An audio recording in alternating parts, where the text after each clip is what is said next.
Dissolve! Dissolve.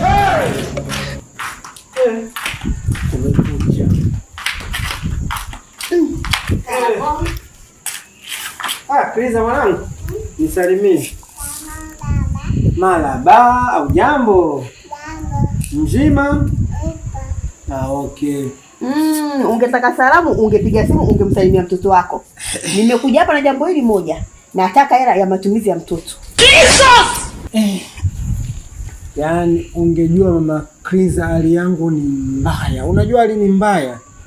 Yaani hapa wenyewe naemea mipira. Yaani sawa sawa na umemuomba mbu damu. Hali ni mbaya. Mimi sitaki maneno mengi. Nakuuliza, unanipa hela matumizi ya mtoto unipi?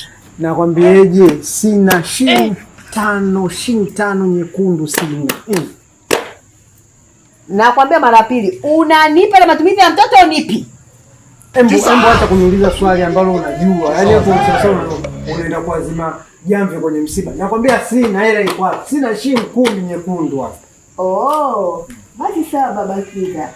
Kama hauna hela ya matumizi ya mtoto basi hata sisi tuondoke. Hata sisi tuondoke. Nini? Nini kwani? Nini kwani? Dissolve! Dissolve.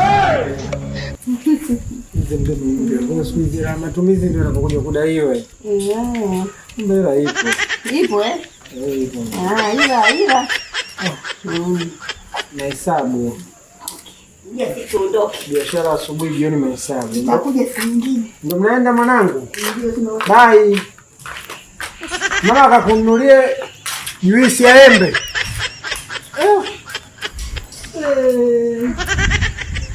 Bye. Shia ni sana. Mwana kwa mali bila daftari.